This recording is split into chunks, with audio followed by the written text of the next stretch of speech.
नमस्कार दोस्तों, welcome back to your own channel. तो दोस्तों, इस एक वीडियो में हम डिस्कस करेंगे इस वीक की सारी टेलीकॉम सेक्टर की इंपॉर्टेंट न्यूज़। तो जितनी भी इंपॉर्टेंट न्यूज़ हैं इस हफ्ते की टेलीकॉम सेक्टर से रिलेटेड, चाहे वो भारती एयरटेल हो, वोडाफोन आइडिया, रिलायंस जियो या फिर बीएसएनएल से रिलेटेड हो, हम वो सारी न्यूज़ इस एक वीडियो में कवर करने जा रहे हैं। तो हमेशा की तरह स्टार्ट करेंगे सबसे पहले भारती एयरटेल से। तो आप देख सकते हैं Bharti Airtel stock that Osho Krishnan of Anand Rathi is bullish on.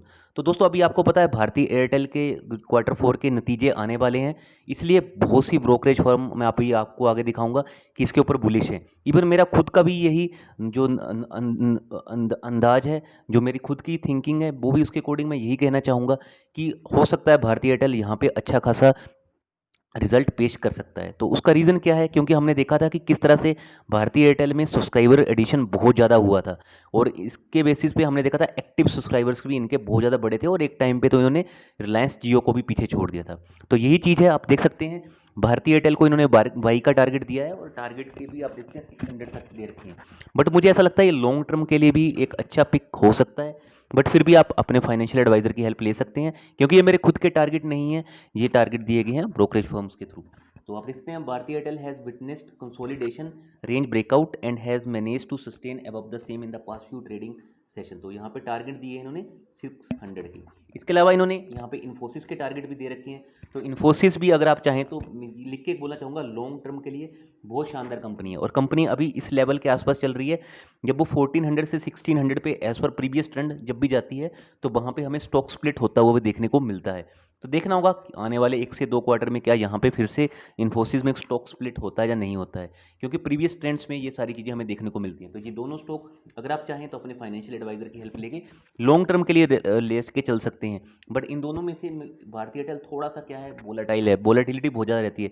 जब ये गिरता है तो एकदम 20-30 पॉइंट एक ही दिन में गिर जाता है, तो इस चीज़ का भी आपको थोड़ा सा ध्यान रखना चाहिए। इसके अलावा आप देख सकते हैं Ajit Mishra of Religare broking के, इन्होंने भी आप भारतीय एयरटेल को यहाँ पे वाई की रेटिंग दिया। आप देखते हैं रिकमेंडेशन वाई लास्ट जो क्लोज था उसके बेसिस पे इनके भी टारगेट यहाँ पे अराउंड 600 के ही आ रहे हैं, 595 के ऊपर टारगेट है। अभी हमने देखा भी है दोस्तों किस तरह से यहाँ पे एक रेजिस्टेंस भी हमें 610 से 620 के बाद देखने को मिलता है। जैसे ही वो उस रेंज में जाता है तो वहाँ पे हैवी सेलिंग आती है और वो स्टॉक फिर से नीचे आ जाता है। तो देखना होगा अगर ये अपना 610 या 620 का जो पुराना हाई है अगर उसको ब्रेक करता है तो उसके बाद इसमें अच्छी खासी तेजी आ सकती है। अब अगर अभी तक आपने इस स्टॉक में इन्वेस्टेड नहीं किया भारतीय एयरटेल में, तो मैं यही कहूँगा कि अभी थोड़ा आप वेट कर सकते हैं, क्वार्टर फोर के नतीजे एक बार देख लीजिए, उसके बाद ही आपको इसमें जाना चाहिए। इसके अलावा आप देख सकते हैं हिमांशु गुप्ता, ये भी हम इन्होंने भी यहाँ पे भारतीय एयरटेल और इवन नौकरी को इन्होंने top stocks to buy for short term के लिए टारगेट दिया है। तो इन दोनों में से मैं यही कहूँगा भारतीय एयरटेल भी शानदार कंपनी है, नौकरी भी शानदार कंपनी है, क्योंकि नौकरी आपको पता है बेसिकली आईटी सेक्टर से भी काफ़ी मेल खाती है, तो जिसके कारण हमें वहाँ पे अच्छी ग्रोथ देखने को भी मिलती है। तो आप चाहें तो इन दोनों स्टॉक्स को अपनी वॉच लिस्ट में ऐड करके चल सकते हैं। नेक्स्ट न्यूज़ है दोस्तों एयरटेल पेमेंट बैंक से। तो आप देख सकते हैं बेसिकली इसकी सब्सिडरी आप मान के चल सकते हैं। तो Airtel payments bank offer 6% per annum interest on deposit of over ₹1 lakh. तो अगर आप 1 लाख से ऊपर का डिपॉजिट करते हो, चाहे वो 1,01,000 का ही हो, तो आपको 6% के एनुअल इंटरेस्ट यहाँ पे मिलने के चांसेस हैं।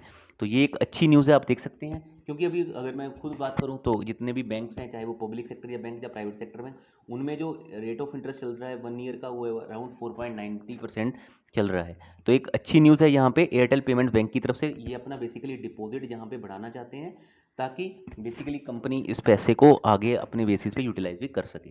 तो आप देख सकते हैं एयरटेल पेमेंट्स बैंक और Monday announced its customer will get an increase interest rate of 6% per annum on saving account deposit of over ₹1 lakh. तो यहाँ पे जितने भी सेविंग अकाउंट डिपॉजिट है, यहाँ पे इनको अप टू 1 लाख तक के वहाँ पे बेसिकली इनको 6% का इंटरेस्ट रेट मिलने के चांसेस हैं। नेक्स्ट न्यूज़ देखते हैं, governments ओकेस 13 applications for 5G trials, Chinese vendors kept out. तो यहाँ पे गवर्नमेंट ने अभी रिसेंटली 5G ट्रायल के लिए एप्लीकेशन मंगवाई हैं। तो बेसिकली 13 यहाँ पे इन्होंने ओके किए हैं, और चाइनीज़ वेंडर्स को दूर रखा गया है। तो चाइनीज़ वेंडर्स को दूर रखने का वही कारण है क्योंकि आत्मनिर्भर भारत, और इसके अलावा आपको पता है जो जेटी और दूसरी इनकी हुआबी कंपनी है, वो बेसिकली चाइनीज़ मिलिट्री के भी बहुत नज़दीक है, जिसके कारण भारत ने यहाँ पे अपना सिक्योरिटी कंसर्न दिखाते हुए इन दोनों कंपनीज को अभी के लिए दूर कर दिया। तो आप देख सकते हैं DoT has cleared the much delayed 5G trials allowing Bharti Airtel, Reliance Jio and Vodafone Idea's application that seek a partner non Chinese equipment vendors to work on developing use cases relevant for India on the next generation technology. तो ये 5G में भी आप देख सकते हैं साफ नाम आ चुका है। 5G ट्रायल में भी वोडाफोन आइडिया, भारती एयरटेल, इसके अलावा रिलायंस जियो भी, एमटीएनएल, ये सारी कंपनीज वर्क करती हुई हमें देखने को आने वाले टाइम में मिल सकती हैं। अभी आने वाले टाइम में ये भी हो सकता है कि गवर्नमेंट यहाँ पे इनको कुछ एलोकेट कर दे स्पेक्ट्रम ट्रायल बेसिस पे, है ना। तो कुछ ट्रायल का स्पेक्ट्रम भी एलोकेट करके वहाँ पे चेक करने की कोशिश की जाएगी किस तरह से वहाँ पे स्पीड आती हुई देखने को मिल सकती है। बट अभी के लिए यहाँ पे कॉस्ट कंसर्न भी बहुत ज़्यादा है, क्योंकि एक यूनिट की कॉस्ट रफली 400 करोड़ से भी ज़्यादा है। तो वो सारी चीज़ें देखना है किस तरह से आने वाले टाइम में सॉर्ट आउट होती हैं। वोडाफोन आइडिया की तरफ से एक थोड़ा सा हम कह सकते हैं पॉजिटिव न्यूज़ है।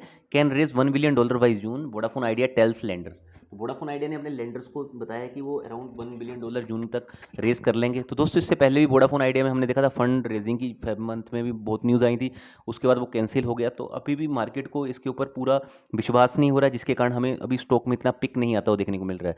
तो वही कहूँगा, वोडाफोन आइडिया, रिलायंस जियो और भारती एयरटेल में से सबसे रिस्की रहेगा तो वोडाफोन आइडिया रहेगा। इसमें तो क्या है, बिल्कुल आपको उतना ही पैसा लगाना है जितना कल को अगर बाई चांस वो जीरो पे भी चला जाए तो आपको दुख नहीं होना चाहिए, आपकी अर्निंग्स इफेक्ट नहीं होनी चाहिए। ये मैं बात आपको हमेशा कहता हूँ जब भी मैं वोडाफोन आइडिया की बात करता हूँ।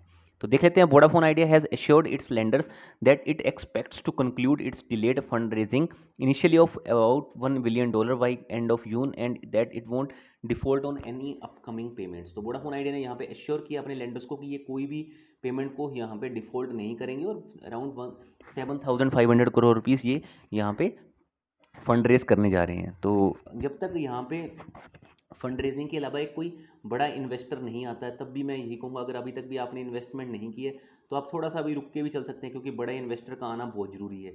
इसके अलावा हम इसके जो Q4 में ARPU भी देखने होंगे कि कितने ARPU इनके बड़े हैं।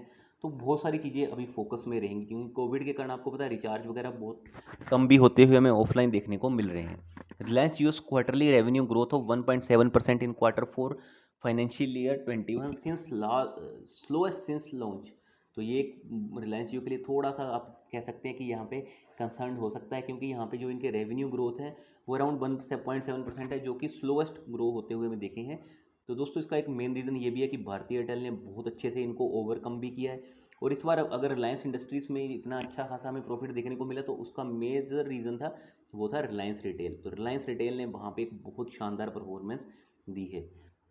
तो आप देख सकते हैं रिलायंस जियो L2L revenue grew only 1.7% quarter on quarter in financial year 21 Q4 to rupees 1.74 billion, slowest since its commercial launch। जब से ये लॉन्च हुआ तब से ये बिल्कुल स्लोएस्ट है।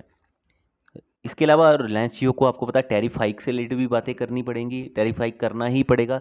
सो Reliance Jio needs tariff hikes financial weak से एनालिस्ट। तो यहाँ पे फाइनेंशियल इनके ऐसे ही नहीं तो वीक होते जाएंगे।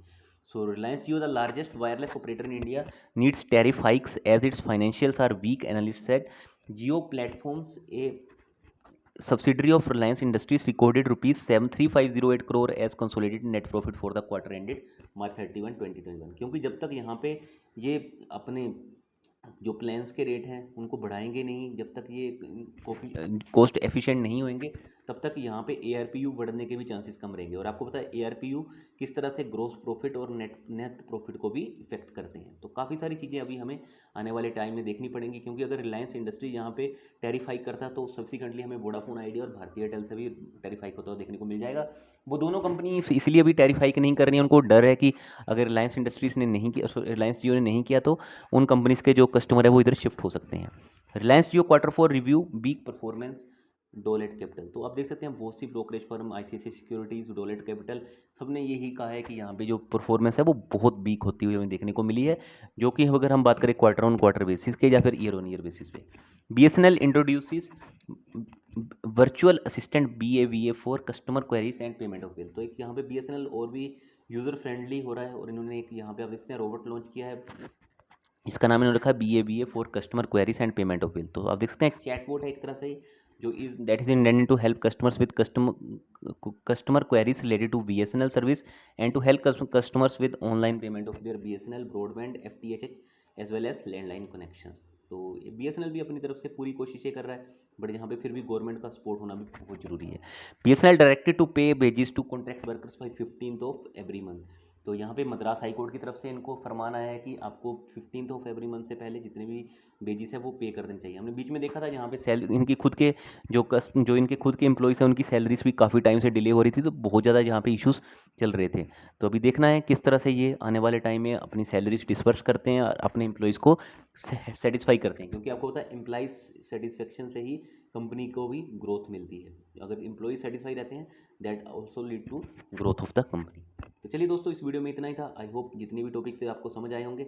वीडियो अच्छी लगी होगी तो लाइक करना, अपने दोस्तों के साथ शेयर करना और अपना कीमती समय और चैनल को सब्सक्राइब करने के लिए आपका बहुत बहुत शुक्रिया।